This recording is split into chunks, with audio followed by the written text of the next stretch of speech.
Hello student, मैं रामसिंह चौहान।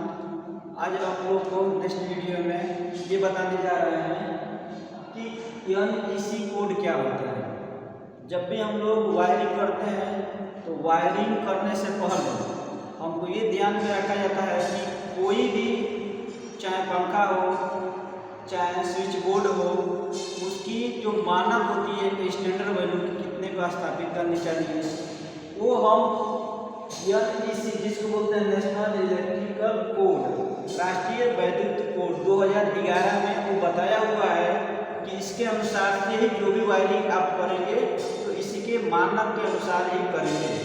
वही आज आप लोगों को बताने जा रहा है। देखिए इसमें क्या होता है, सबसे पहले इसका मतलब ये होता है कि जब हम सफलतापूर्वक वायरिंग करते हैं तो जब सफलतापूर्वक वायरिंग करने से पहले ये जो हमारा नियम है, जो NEC होता है नेशनल इलेक्ट्रिकल कोड, उसको जानना आवश्यक होता है। यदि इसके अनुसार से नहीं करेंगे तो आपका कहीं ना तो कहीं जो वायरिंग है, चाहे जो कुछ भी आप मशीन स्थापित कर रहे हैं, आपकी त्रुटि हो सकती है। तो इसमें सबसे पहले आप ये है कि यदि आप घर की वायरिंग करा रहे हैं तो वायरिंग कराने से पहले, ऐसे तो आपकी मार्केट में अनेकों जो इलेक्ट्रीशियन है, जिसको बोलते हैं विद्युत मिस्त्री, वो अनेकों घूम रहे हैं, उनसे आप वायरिंग कराते हैं। लेकिन ये नियम नहीं है। नियम ये है कि आप उसी से कराइए जो आपकी वैद्युत वायरिंग की अपना मरम्मत जो भी करवाना है, आप एक लाइसेंसी ठेकेदार से करवाना चाहिए। लाइसेंसी ठेकेदार इसलिए कि यदि आपको कोई भी दिक्कत होती है तो वो तुरंत क्या हो जाएगी, उसको आपको पकड़ में आ सकता है। इस तरह यदि घूमता फिरता यदि किसी भी आप इलेक्ट्रीशियन से काम करते हैं, आज करके चला जाएगा, आपको बाद में यदि कुछ भी जरूरत पड़ेगी मेंटेनेंस की तो उसमें उसको खोजेंगे तो मिलेगा ही नहीं। इसलिए जब भी आप कराएं तो क्या करें, लाइसेंसी ठेकेदार से ही आपकी वायरिंग, संपूर्ण वायरिंग करानी चाहिए। नेक्स्ट में बिंदु में ये कहता है कि जब भी आप सामान खरीदते हैं, जब भी आप सामान खरीदेंगे वायरिंग करेंगे तो वायरिंग करते समय बहुत सारा सामान लगता है, जैसे स्विच हो, बोर्ड हो, लैंप हो, वो जो है वो कौन सा होना चाहिए, सभी ISI जिसको बोलते हैं इंडियन स्टैंडर्ड इंस्टीट्यूट चीज युक्त ही होनी चाहिए। यदि आप सामान खरीदने गए, यदि उस पर ISI का मार्किंग नहीं है तो आप समझ जाइए कि ये जो सामान है कोई ना तो कोई ऐसा कंपनी बना रहा है जो रजिस्टर्ड नहीं है। यदि ऐसा बनाएंगे तो आपको किसी भी प्रकार की जो सामान है उसमें जिम्मेदारी नहीं रहेगी। इसीलिए एक भारतीय संस्थान का एक ISI एक कोड है जो यह निर्धारित करता है कि आपको जो भी सामान खरीदना है इलेक्ट्रिकल संबंधित, चाहे कोई भी, तो वो कौन सा होनी चाहिए, ISI चिन्हित ही होनी चाहिए। इसलिए आपको सामान खरीदते समय ये ध्यान देनी चाहिए। अब क्या, जब वायरिंग करते हैं तो मकान में, जब बिल्डिंग में वायरिंग करते हैं तो उसमें हमको लाइट भी जलानी रहती है, पंखा भी जलानी रहती है, फ्रिज भी जलानी रहती है और कूलर भी चलाना रहता है। इस तरह तो सबका अलग अलग क्या होती है, रेटिंग होती है। तो रेटिंग के अनुसार से हम क्या करते हैं, उसको परिपथ में बांटते हैं। जैसे परिपथ में एक उप परिपथ में हम बांटते हैं, एक पावर के लिए, एक लाइट एंड फैन के लिए। तो लाइट सबसे पहले तो क्या करेंगे कि परिपथों को उप परिपथ में विभाजित कर देंगे। पहला बांट देंगे लाइट एंड फैन में, अर्थात जिसको हमको लाइट और फैन को जिसका कन्वर्ट कर सकें, और दूसरा पावर परिपथ में बांटना है। लेकिन यह पूछता है कि जब लाइट एंड फैन में यदि हम बांट रहे हैं तो उसमें लाइट के लिए जो कनेक्शन देंगे, पंखा के लिए जो कनेक्शन देंगे, उसमें अधिकतम एक बोर्ड पे कितना उपभोग बिंदु होनी चाहिए, अर्थात कंज्यूमर पॉइंट कितनी होनी चाहिए और लोड कितनी होनी चाहिए। तो अधिकतम पॉइंट कितनी होनी चाहिए, अधिकतम 10 पॉइंट और अधिकतम लोड होनी चाहिए 800 वाट। 800 वाट से अधिकतम लोड हम नहीं करेंगे जब लाइट एंड फैन के लिए कनेक्शन करेंगे। तो यह बार बार क्वेश्चन में पूछता रहता है, तो आपको ये मोस्ट है, इसको ध्यान देना है। दूसरा ये है कि जो हम पावर परिपथ का मतलब ये हो जाता है जहाँ पे 15 एम्पियर या 16 एम्पियर से वहाँ पे हमको लोड की जरूरत पड़ती है, वहाँ पे बोलते हैं हम लोग पावर परिपथ। तो पावर में हमको मैक्सिमम 2 पॉइंट लेनी चाहिए और अधिकतम 3000 वाट से अधिक नहीं होनी चाहिए। इससे पहले हमने क्या बताया था, light and fan. Light and fan में हमारी जो लोड होती है 5 एम्पियर या 6 एम्पियर। पहले 5 एम्पियर आती थी, लेकिन अब कहीं क्या होती है, जो भी आपकी स्विच बोर्ड या स्विच जो रहता है या फिर रहता है, लाइट हमेशा रहता है, इसलिए मैं 5 एम्पियर 6 एम्पियर पर बता रहा हूँ। तो लाइट रिफाइनरी के लिए 5 एम्पियर पर काम करता है। ध्यान रखिए लाइट रिफाइनरी के लिए 10 पॉइंट और अधिकतम 800 वाट से अधिक नहीं होनी चाहिए। पावर के लिए 2 पॉइंट से अधिक नहीं होनी चाहिए, 3000 वाट से अधिक लोड नहीं होनी चाहिए। नेक्स्ट चलते हैं कि जब भी आप लोग बोर्ड बैठाते हैं तो उसमें जो स्विच होता है उसको बोलते हैं कंट्रोल स्विच जो होती है। उस कंट्रोल जो भी स्विच है, चाहे स्विच हो, फ्यूज हो, आपकी किस पर लगाते हैं, हम लोग बोर्ड पे लगाते हैं। तो एक बोर्ड की ऊंचाई जो होती है, मानक ऊंचाई जो होती है फर्श से, उसकी निर्धारित की गई है। वो कितनी होती है, लगभग 1.3 या कहीं कहीं लिखा रहता है 1.5। तो हम ये कह सकते हैं कि जो हमारे कंट्रोल स्विच बोर्ड है, ये जो बोर्ड है हम लोग के हर क्लास में लगी रहती है, आपके रूम में लगी रहती है, आपके बगल में जब भी कनेक्शन करते हैं तो वहाँ पे क्या होता है, कंट्रोल स्विच बोर्ड की ऊंचाई 1.3 से 1.5 मीटर से अधिक नहीं होनी चाहिए। ये भी ध्यान देनी है कि जब भी ये स्विच बोर्ड लगाएंगे तो हम जब एंट्री करते हैं रूम में, तो रूम में जब एंट्री करते हैं, प्रवेश करते हैं, तो उसको हमेशा बाएं साइड ही स्थापित करनी चाहिए। नेक्स्ट में अब जैसे में क्या होता है कि कहीं कहीं आप लोग को हर घर में क्या लगा रहता है, स्नान घर, ठीक है ना। तो स्नान घर में क्या होता है, हम लोग स्नान करते हैं, तो स्नान करते हैं तो यदि उसके अंदर यदि आपको स्विच बोर्ड लगाना है तो वो स्विच बोर्ड ऐसा होनी चाहिए कि जिसमें यदि पानी वगैरह उसमें अंदर ना जाए।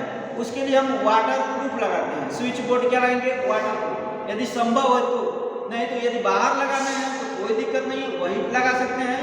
यदि अंदर लगानी है तो हमको क्या लगाना चाहिए, स्नान घर के अंदर क्या लगाना चाहिए, वाटर प्रूफ हमको स्विच बोर्ड लगाना चाहिए।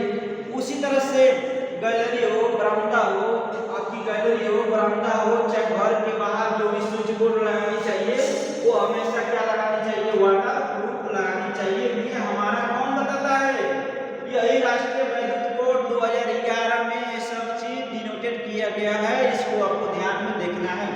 नेक्स्ट चलते हैं, हम देखते हैं कि आप सॉकेट में बहुत लोग क्या करते हैं कि अपनी आवश्यकता अनुसार 2 पिन प्लग लगाना है, तो 2 पिन प्लग को लगाने के लिए, पैसे को बचाने के लिए हम लाकर लगा देते हैं 2 पिन सॉकेट। लेकिन ये नियम नहीं कहता है, यह नियम ये कहता है कि जब भी आपको सॉकेट लगाना है, चाहे 2 पिन वाला सॉकेट लगाना है आपको 2 प्लग के लिए, तो हमको कम से कम 3 पिन वाला ही सॉकेट लगाएं, 3 पिन सॉकेट वाला ही लगाएं। क्यों ऐसा, इसलिए क्योंकि उसमें आप लोग देखते हो जो घरों में लगाते हैं इस तरह का, तो ये सॉकेट 3 पिन वाला सॉकेट, तो एक इसमें होती है फेज और एक होती है न्यूट्रल। तो ये होता है अर्थिंग पॉइंट, तो फेज न्यूट्रल यहाँ से 2 पॉइंट प्लग के लिए हो जाएगा। एक नेक्स्ट जो बचता है वो होता है अर्थिंग टर्मिनल। बहुत लोग सोचते हैं कि अर्थिंग टर्मिनल ये जो है प्लग को फंसाने के लिए होता है, बट ऐसा नहीं है। ये अर्थिंग टर्मिनल जो होता है अर्थिंग को कनेक्शन करने के लिए होता है। जहाँ पे लोग अर्थिंग करते हैं वहां से एक ग्रीन वायर आता है, हरा ग्रीन वायर आता है जो अर्थिंग के लिए होता है, फेज के लिए रेड और न्यूट्रल के लिए आता है काला।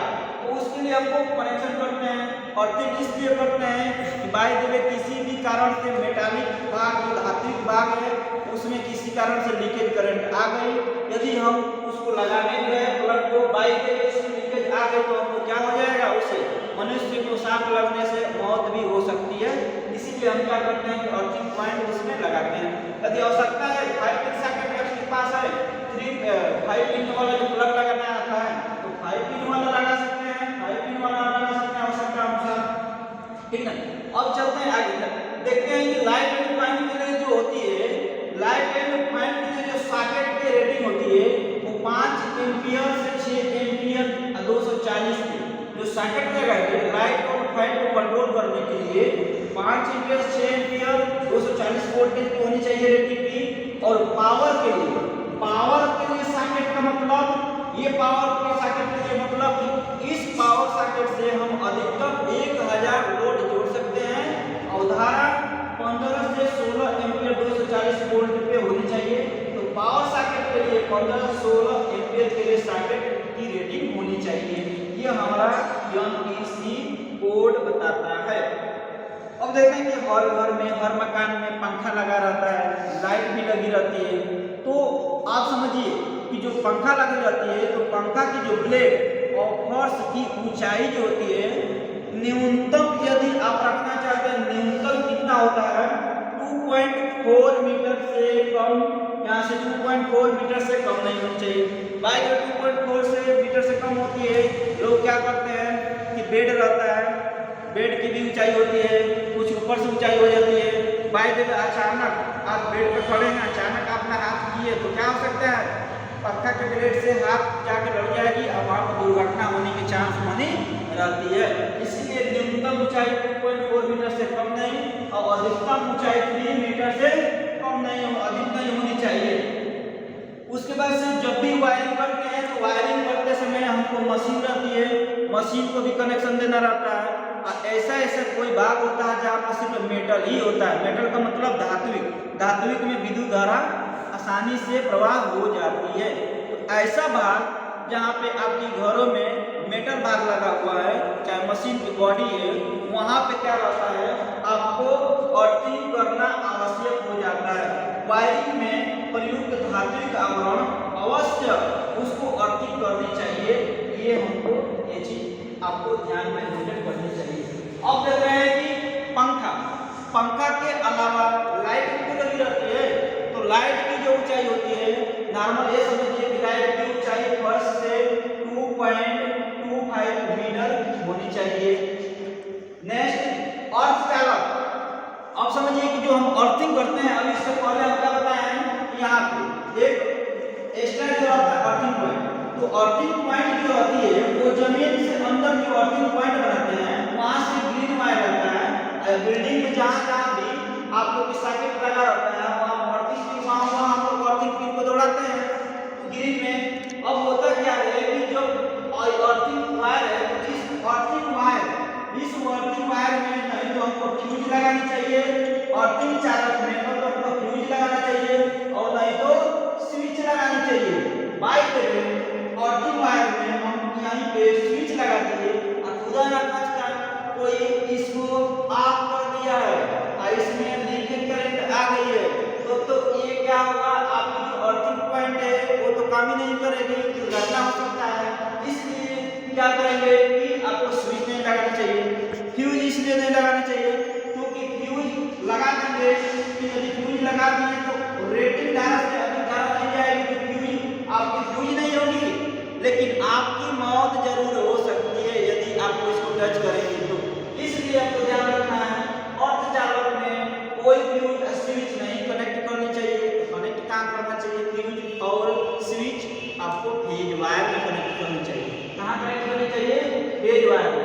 फेज वायर का दूसरा नाम है लाइव वायर, इसी का तीसरा नाम है हॉट वायर। तो लाइव वायर तीसरा नाम होता है हॉट वायर, ऐसे बोलते हैं फेज वायर। तो आप लाइव वायर, फेज वायर में ही फ्यूज को कनेक्ट करनी चाहिए या स्विच को कनेक्ट करनी चाहिए। पूछेगा कि फेज वायर में जो हम स्विच कनेक्ट करते हैं या फ्यूज कनेक्ट करते हैं वो श्रेणी क्रम में होता है कि पैरेलल में होता है, समानांतर में होता है। तो आपको ध्यान रखना है कि जो आप फेज वायर है, ये चीज ये फेज वायर है, इस फेज वायर में जब भी आप फ्यूज लगाएंगे, जब भी आप फ्यूज लगाएंगे तो हमेशा फ्यूज जब लगाते हैं तो कहाँ लगाते हैं, श्रेणी क्रम में होनी चाहिए। किस क्रम में होनी चाहिए, श्रेणी क्रम में होनी चाहिए आपकी फ्यूज लाइव वायर की, नहीं तो लड़के मिस्टेक कर देते हैं। तो अब देखते हैं नेक्स्ट पॉइंट, जब जहां पर भी हमको क्या होती है कि सिंगल फेज के अलावा, अभी सिंगल फेज में मैंने क्या बताया, दो वायर होता है, फेज लाल, एक होता है न्यूट्रल काला, वायर से कनेक्शन करनी चाहिए।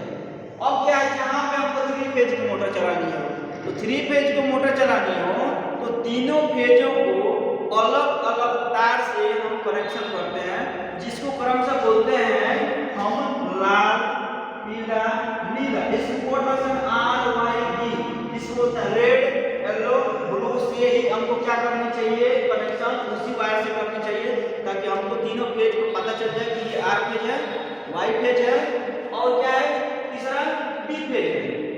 ये 3 फेज कनेक्शन करते हैं। अब क्या होता है कि यदि आपकी मशीन जो होती है, मशीन यदि 650 वोल्टेज या 11,000 वोल्टेज से तब तक का मतलब मीडियम या हाई वोल्टेज पे यदि आपकी मशीन जो है कार्य कर रही है तो वहां पे अर्थिंग पॉइंट जो होती है डबल होनी चाहिए। आपकी अर्थिंग पॉइंट क्या होना चाहिए? डबल। मध्यम वोल्टेज मतलब 650 वोल्टेज पे काम करने वाली मशीन, उच्च वोल्टेज मतलब 11000 वोल्टेज पे काम करने वाली मशीन को हमको क्या करनी चाहिए? जो भी मशीन है उस मशीन की बॉडी को क्या करनी चाहिए? Double earthing. डबल अर्थिंग इसलिए करनी चाहिए किसी कारण से यदि एक वायरिंग एक अर्थिंग जो है अर्थिंग करनी चाहिए। एक अर्थिंग पॉइंट आपकी क्या हो गई है, किसी कारण से आपकी खराब हो गई, किसी कारण से काम नहीं कर रही है या उसमें नमक और चारकोल डाले हैं जिसकी वजह से उसकी प्रतिरोध ज्यादा हो गई है, इफेक्टिव नहीं है, तो दूसरा क्या हो जाए? दूसरा काम करे ताकि हमको क्या हो जाए? किसी भी प्रकार से मनुष्य को हानिकारक नहीं होगी। इसीलिए हम क्या करते हैं? डबल अर्थिंग करते हैं। ये बार बार पूछता है। आगे चलते हैं। यदि 250 वोल्टेज से अधिक कार्य करने वाली चाहे कोई भी मशीन हो, 250 वोल्टेज से अधिक पर काम करने वाली जो मशीन होती है उसमें हम क्या करते हैं कि उस चाहे स्विच बोर्ड हो चाहे मशीन हो, उस पर एक हम प्लेट लगाते हैं जिसको बोलते हैं हाई वोल्टेज वार्निंग प्लेट। तो हाई वोल्टेज वार्निंग प्लेट कैसे ही लगा देंगे? कोई भी व्यक्ति जाएगा तो ये समझ जाएगा कि यहाँ पे हाई वोल्टेज है, हमको बच के रहना है, नहीं तो खतरा होने की चांस बनी रहेगी। इसलिए अब क्या करते हैं? 250 वोल्टेज से अधिक पर काम करने वाले मशीनों पे हाई वोल्टेज प्लेट की वार्निंग जो लंबे प्लेट लगाते हैं, डेंजर जिसको प्लेट बोलते हैं।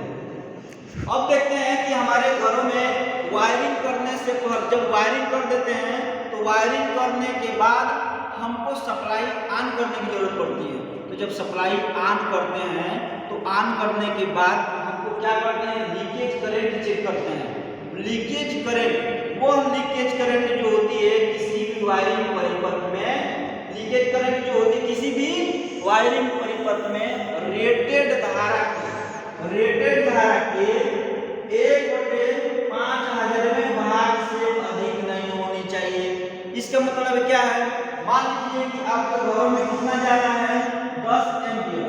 10 एम्पियर तक धारा जा रही है तो 10 एम्पियर का आप दो यहाँ से 5000 मतलब 5000 का भाग निकाल दीजिए तो 10 यहाँ से घटाएंगे तो कितना हो जाएगा? 5 दूनी 10 मतलब 10 की पावर -2 और 5 दूनी 10 मतलब कितना हो जाएगा?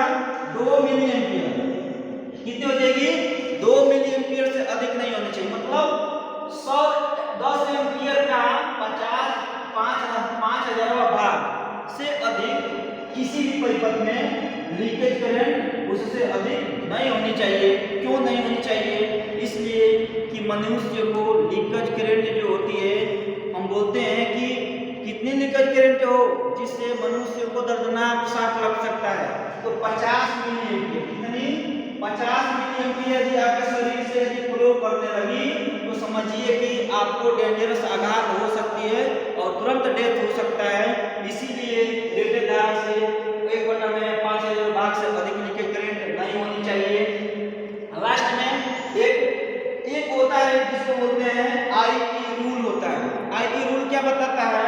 जिसको बोलते हैं इंडियन इलेक्ट्रिसिटी रूल, भारतीय विद्युत नियम। यह बताता है इसमें अलग अलग होता है कि यदि हम स्टील पोल यूज करें तो 2 पोलों के बीच में कितनी होनी चाहिए, यदि हम जिसको बोलते हैं आरसीसी पोल यूज करेंगे तो 2 पोलों के बीच में कितनी होनी चाहिए।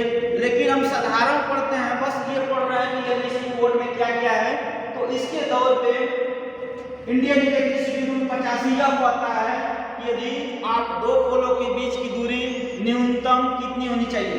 2 पोल है, एक पोल ये है, एक पोल ये है, तो 2 पोलों के बीच की दूरी जो होती है, जो इसको ये वाला बोलते हैं इस तरह थोड़ा बहुत, तो इसको हम लोग बोलते हैं जो ये दूरी है इसको बोलते हैं स्पान। तो 2 पोलों के बीच की दूरी बोले या स्पान कितनी? 67 मीटर से कम नहीं होनी चाहिए, 67 मीटर से अधिक नहीं होनी चाहिए, अधिक नहीं होनी चाहिए, कम हो सकता है। ये बीच में जो यहाँ पर लटका हुआ है उसको बोलते हैं सेट। तो इस प्रकार स्टूडेंट आप लोग को हम NEC जो जिसको बोलते हैं इंडियन नेशनल इलेक्ट्रिसिटी कोड को समझाने को और समझाने की कोशिश अच्छे से किए हैं, शायद आप लोग को समझ में आए। अब नेक्स्ट वीडियो में आप लोग को मिलते हैं, तब तक के लिए धन्यवाद।